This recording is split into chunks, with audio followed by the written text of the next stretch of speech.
Hello and welcome to another episode of Earth911's Sustainability in Your Ear. I'm Mitch Ratcliffe and we're back with another innovator interview. This time we're going to talk about how to fix recycling because, the recycling system in the United States needs an upgrade.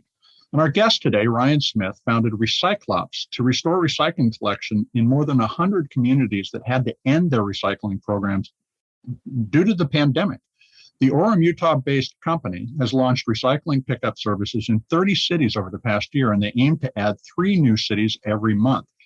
Recyclops uses a gig economy approach. They contract with independent drivers to handle regular pickup routes. It's an Uber-like model in which people can earn extra income while helping those in their communities recycle.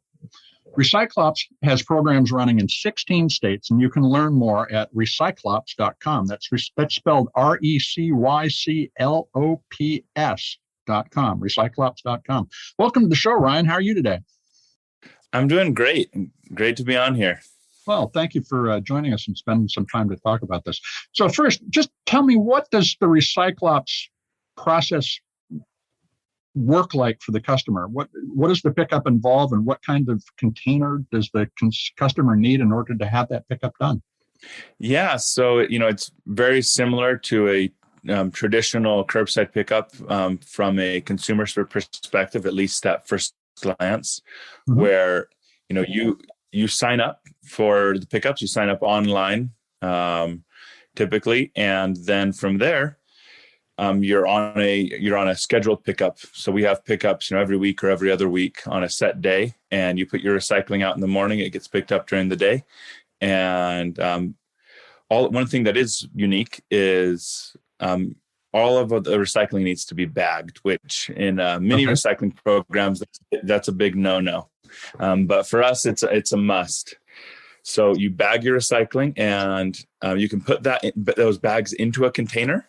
Or you cannot. We have some communities where we have containers across the whole community. We have some communities where they just prefer to put bags out on the curb. So when you say bags, do you mean plastic bags? Yeah, I'm talking about plastic bags, traditional plastic bags. And so they do need to prepare the recycling differently than a municipal program, but it's just put it in the bag. And in a sense, you're doing a single stream recycling. So you can put all of the materials that are recyclable in the bag? Yeah, so it's really similar to a program like New York City. A couple differences, but essentially cardboard goes to the side. We in New York, it's kind of all your cardboard. For us, it's really just the big stuff, the stuff that doesn't fit well in a bag. And then everything else is bagged and put to the side. And so we have the flattened cardboard and then everything else. And then we do, in most communities, almost all communities, we accept glass. And we do keep glass separate. Glass causes a ton of problems when it gets mixed with other recycling. And so we say, hey, we want to optimize for, proper recycling. And so we keep glass separate. So what happens to the materials after you collect it? And do you report back to customers whether or not it was successfully recycled? Yeah. So the material is taken to an aggregation point where we aggregate it. And then from there, it's transported to a material recovery facility where it is presumably recycled, right? At that point, we don't have complete control over the actions of others, but what we can control is keeping our recycling really clean. So we found that traditional municipal programs that I've seen have anywhere from 18 to 40% contamination. Yep. So 18 to 40% of what goes in ends up in a landfill. We see about 5 to 8% contamination. So significantly better. There's a handful of reasons why, but we're able to keep a lot more material out of the landfill. And then one of the things that is really important to us is just transparency. We want to be really transparent with our customers and communicate to them what is and isn't being recycled, where we're having issues, to try and ensure that, what we take ends up being recycled.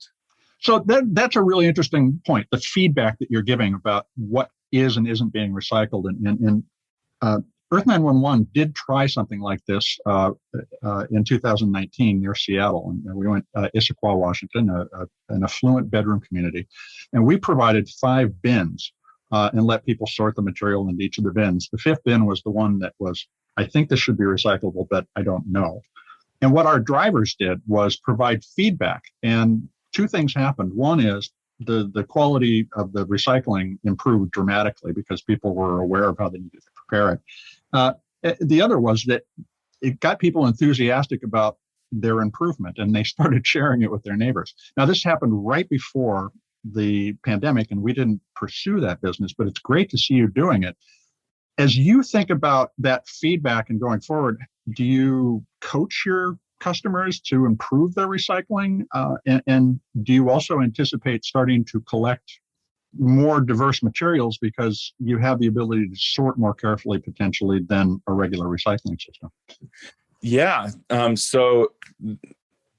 is definitely the intent to be proactive with customers. I think at this point we are still perfecting that. So I don't think that we've completely nailed it, but we're making steps on our way there. And I feel confident that in the next couple of years that feedback loop will be a lot tighter than it is today. And it's, I think, much tighter today than it is with a traditional, recycling program. There's no feedback. Not at all. No. Yeah. With us, there is feedback, which I think is a huge improvement, but I'm not satisfied with the level of feedback yet. I think that we can continue to improve on that. And we will. And now you describe yourself as a technology-driven company. Are you using an app to do the scheduling and to provide feedback, or are there other logistical capabilities that you're managing using tech? Yeah. So one thing we haven't touched on is that, we're an app-based company. We're, similar to an Uber or a DoorDash. We make all of this work by using independent contractor drivers. Mm-hmm. And so, imagine someone coming to your house in a SUV or a pickup truck or a sedan and grabbing your bags of recycling and putting them in their vehicle. And so it's, it has a few things that are really unique about that. One, it's just kind of different than what you see in most areas, but has some really positive impact. One of those is the carbon footprint. Based on our calculations, we emit 5 to 7 times less CO2 per household than a traditional garbage truck would.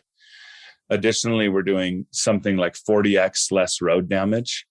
Because road damage is exponential based on weight. Sure.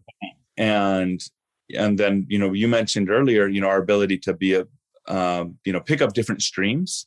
Mm-hmm. I didn't really touch on that, but it's easier for us to keep things more separate, say like, hey, let's do a hard to recycle plastics program, put everything in this purple bag, or let's start collecting textiles once a month, put them in this bag, and we can have the same driver do all of that. So instead of having, 5 trucks picking up different materials, right, we can do that all at once. And that it also enables us to get into kind of go beyond recycling to say, hey, let's do a reuse program. Let's take gel pack, like ice packs, gel packs that you're getting from a food delivery company, and let's take those and let's, get them back to a food delivery company where they can sanitize those, wash those, and put them back out for use. So suddenly, instead of that being put in a landfill or you having 20 of those in your freezer that you don't know what to do with, there's a program. I have 20 of those in my freezer because I can't do anything with them. That's great. That's a great idea. Yeah. So we've actually been doing that in partnership with Imperfect Foods. They've built a program, a take-back program for insulated liners, a hard to recycle, kind of bubble wrap silver bag that keeps the food cold, and the gel pack. And, a lot of credit goes to them for really helping innovate on that, and, a handful of other partners. But it's been so cool to see that. Now, how do you coexist with a municipal recycling program? Could somebody, recycle with the program, but sign up for glass recycling because it's not available from the city with Recyclops? Yeah. So we kind of go after, 2 different market types. One is, both of them are underserved. One of them is completely underserved. They don't have any recycling. That's going to be about 60% of apartments in the United States. They don't have recycling collection. And then about, 34 million single family homes that are on the outskirts of urban centers and getting into rural that don't have any recycling. We go after those. It's a huge portion of the population between the apartments and the kind of outskirts of urban center, rural population. It's 50 million households, 38% of homes in the US. So daunting. The number of people who just simply don't have access. But then you have places like Nashville, Tennessee, they don't have glass recycling. Right. So Recyclops goes in and offers a glass program. And our hope is to start offering a lot more programs like that go into more of these hard to recycle materials, and then really give us an ability to work in municipalities that are doing recycling, but there's gaps, which is pretty much every municipality. Yeah, as I said at the outset, our recycling system really needs an upgrade. And so, how much does this cost? And obviously, it sounds like there's a scale because you're doing very limited to very extensive recycling. So, tell us about the pricing. Yeah, so the lowest price point is $12 a month, and then our average customer is paying $16. So, what's the difference between the lowest and the average? What are they getting for that $16? That's different. Yeah, so looking at looking at what's across the board available, and we're doing several pilots with different programs that have different, kitchen composting programs and textile recycling programs. But looking at kind of the basics and stuff that we have everywhere that we operate, it's pretty simple. It's, do you want to recycle glass or not? We always treat as an add-on, because some homes produce a lot of glass, some homes don't produce hardly any glass, and so glass is always an add-on, and then you can choose whether or not you want weekly or every other week pickups. And right now, that is, those kind of differences are the main contributors to price point. But then, as some of these other add-ons, those are other factors. So, textile recycling, and we're doing more and more of those types of programs as we expand. Can you earn revenue off of the materials themselves, or by partnering with brands to create branded pickups? And we'll talk about Glad in a few minutes. But you have some brand relationships. Are you thinking about using these services to building services based on brands paying for you to support their customers locally? Yeah, so definitely to kind of all of the above. So looking at there's certain things, like right now, one of the brand partnerships that I'm really excited about is there's a company called Diaper, DYPER. Mm-hmm. They make a compostable diaper, bamboo based. Typical, your average diaper, from what I've been told, has as much plastic as 2 plastic water bottles. Yep. And Diaper has made significant strides to vastly decrease that. And so they have a diaper composting program, and traditionally it's been a mail back program. So people gather diapers for a month, put them in a box, and mail them, which just seems, I know, it seems nuts.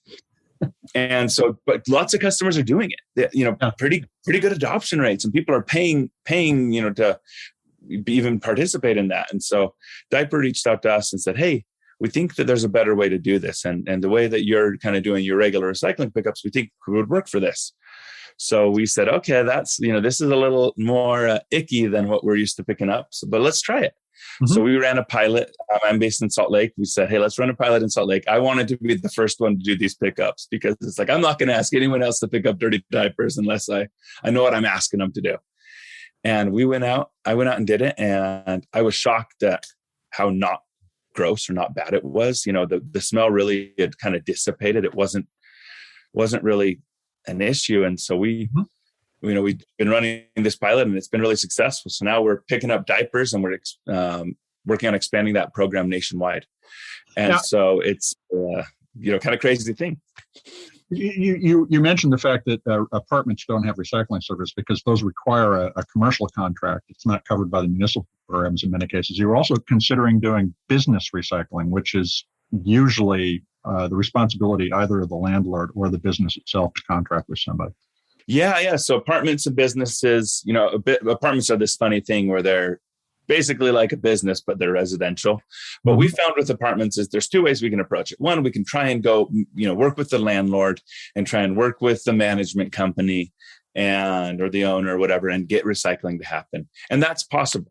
That's actually but that's a long, complicated process. It is. That's how Recyclops started. That I started this back in 2013, and that's what we did. And man, I learned a lot. But one of the biggest thing was that it's a long, complicated process, and there's a lot of no's. And the thing that happens there, you get all these no's, but the tenants who live at these apartments, they want this stuff. Yeah. So we found that, hey, we can circumvent that whole thing by going straight to the consumer. It's a little bit more expensive, per household than it would be if we were doing the entire complex. But the people who care, they're happy to pay a couple extra bucks. And so, we found that we can go directly to the consumer, that we can skip the management company. And we've actually done that with businesses as well, where we have some office buildings where there's an office building, business renting office space in a building, and the landlord for the building has decided to not have recycling. But this business, their values and their mission, they say, hey, we want to recycle.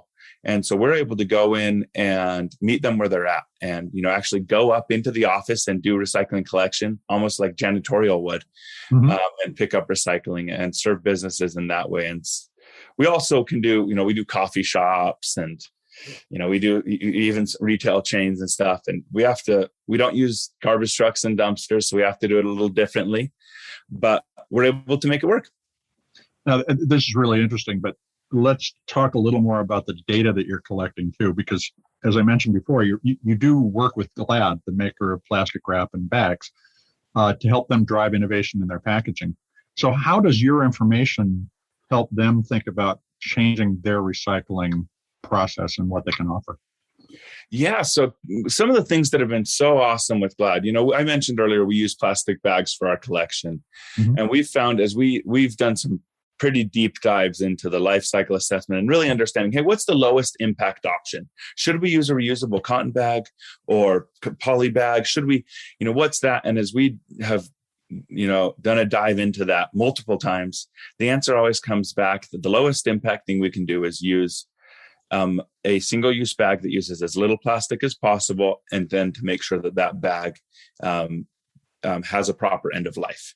Well, so let me drill in on that just a little bit, because I think I know why this is the case, but let me see if I understand. The plastic bag, because you can recycle it as compared to the cotton bag that you would reuse, for instance, which involves washing, water, energy use, and redistribution, requires more. Go ahead. Space. Land. You need machinery. You need like all of these things which have carbon footprints. Every piece of it. Right. Okay. So that makes sense. So the plastic bag is the most efficient way for you to capture the material, recycle both the bag and the material, and that's a closed loop instead of an open loop like the cotton bag that requires several additional steps and more carbon. Yeah. And it's kind of funny because, oftentimes, we are really trying to optimize for the environment. We're saying, hey, what's really the best thing? And sometimes what's really the best thing doesn't look like the best thing. Like from a consumer's perspective, they're like, man, I wish this was a reusable bag. And it's like, I wish that too, but I know that this is actually better. And so there's a communication gap that, sometimes it makes us not look as good to our consumer when in reality, we're really trying to do what's the right thing for the environment. But that's one of the reasons why we partnered with Glad, actually. Glad is better than anyone else in the world at making plastic bags strong but thin. So they use less plastic, but have the bag be just as strong or stronger. So we actually, when we switched to using Glad and created a partnership with them, particularly it was all our bags, we saw significant decreases in the amount of plastic that were used in the bag.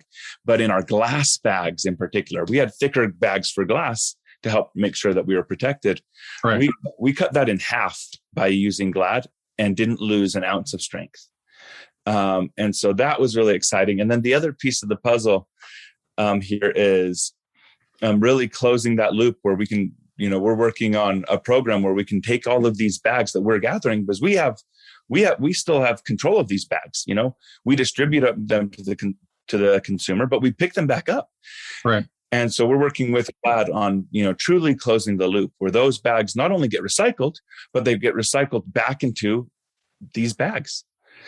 So when just to clarify, so you drop off a bag when you pick up a bag? Is that how it works? We drop off a roll. So we give people a roll, an annual roll. And so they have a year's worth of bags. And then as we pick them up over time, throughout a year, and then when they run out, we give them more bags. Okay.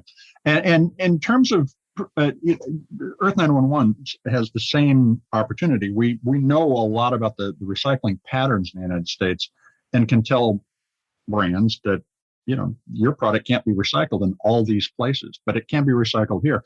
How do you envision taking your view of the market and educating brands about how to reduce their use of packaging that can't be recycled, as well as improve the recyclability and access to recycling nationally? Do you see, as we adopt extended producer responsibility laws, which require they pay for recycling the packaging they make, do you see that changing this environment and Recyclops plant becoming a key player in the flexible recycling system that we will eventually have? Yeah, I do. It's really interesting because there's a lot of different ways to approach it as you look at some of these challenges. Brands have this problem where they're looking at, sometimes you have these flexible pouches, these multi-layer film pouches, right, that when you look at the overall carbon footprint to produce that and versus a more rigid like bottle or jug or jar, the flexible package is actually a lot lower impact. Mm-hmm. And brands, when you look at like, hey, at what rate are things being recycled? It's easy to justify that. But at the end of the day, you're basically sending something that doesn't have any chance of even being recycled.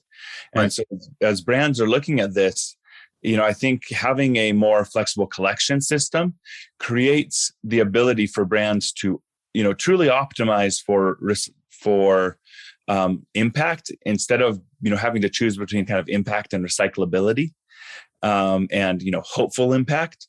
And so, I think that brands should optimize for the environment. And it's a tough question whether or not that means they should optimize for things being recycled, or they should optimize for using as little material as possible. But, as they make those difficult decisions, we want to be there to kind of coach them and help them create these programs when they choose that, when they feel like, hey, the best thing we can do for the environment is using this, flexible packaging pouch, that we're there to say, okay, let's build a program to make sure that doesn't end up in a landfill either. So how big do you envision Recyclops becoming? Is this a national solution? Is it a component of a national solution that involves overlapping recycling systems? Can you describe what a more optimal recycling system in 2030 should look like?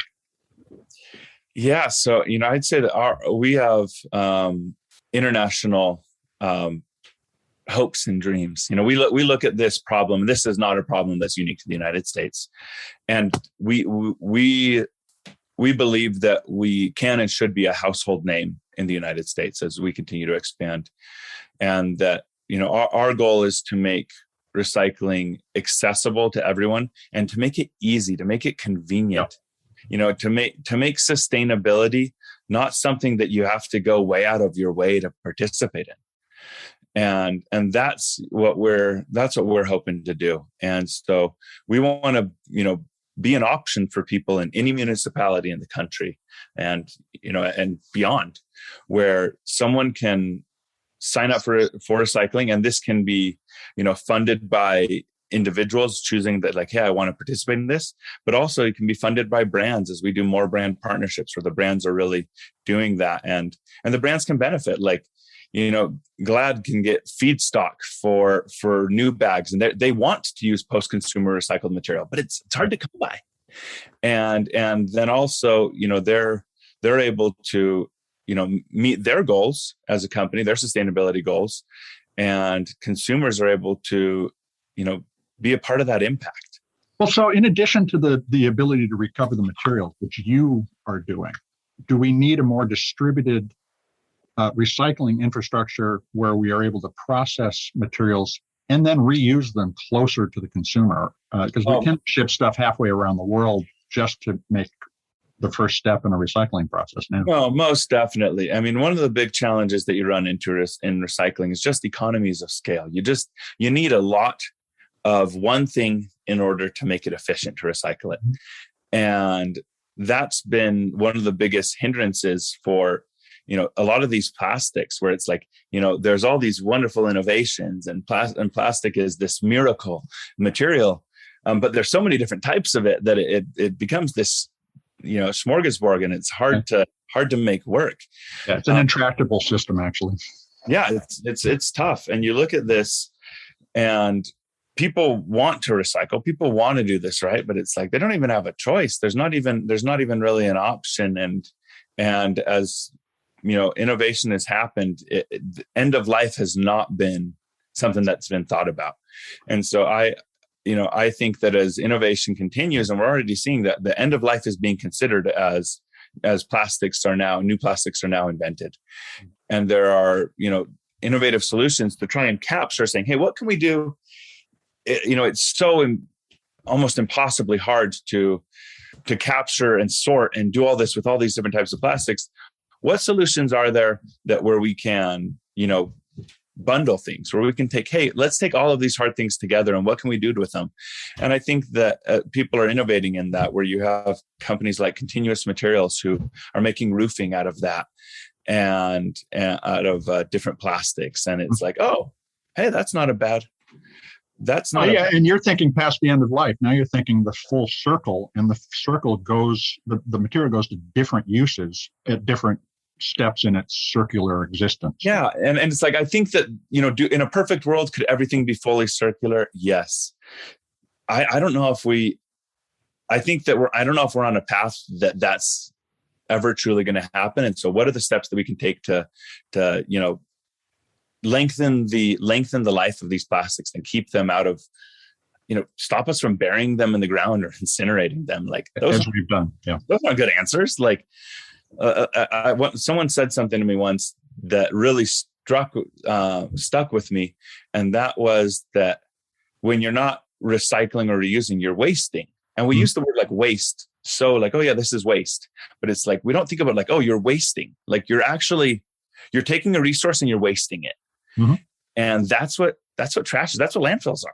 Yeah, and it's an expensive resource. We put a lot of money into making it in the first place. We should be stewarding the material so that we don't have to spend as much to make the next generation.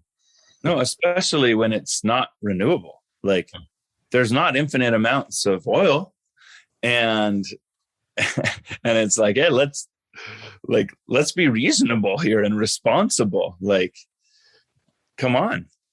Well, so how would our listeners get started with Recyclops service at home? Yeah, so it's pretty simple. You can sign up at recyclops.com, recyclops.com. If we're not in your area, you can request it. We get requests every single day from people who want to bring recycling to their area. Many of those places already have recycling, and they're looking, to enhance the recycling program. A lot of those places don't have anything. Yeah. But yeah, and we're in 16 states, and can you go faster than 3 new cities a month?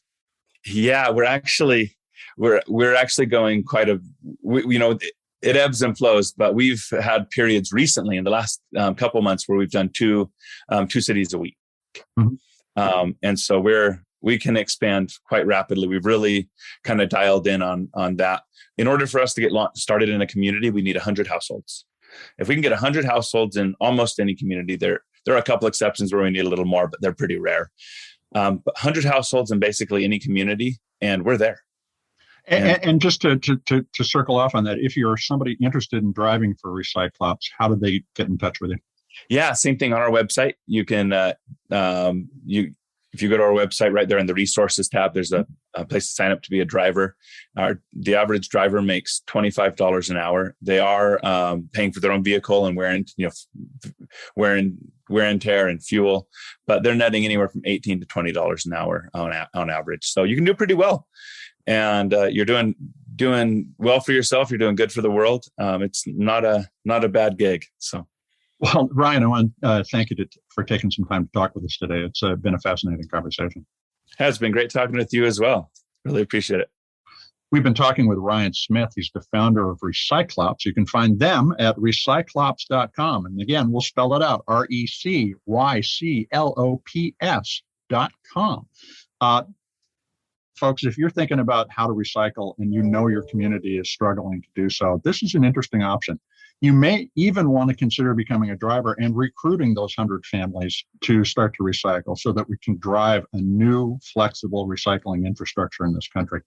This is going to start from the bottom up, grassroots change, both in terms of people asking for better solutions and individuals working together to create those solutions, is the path out of the madness of our industrial, wasteful system. We hope you'll take a few minutes to share this podcast and others from Earth911 with your friends. It'll help us, it'll help you, and it'll help the world.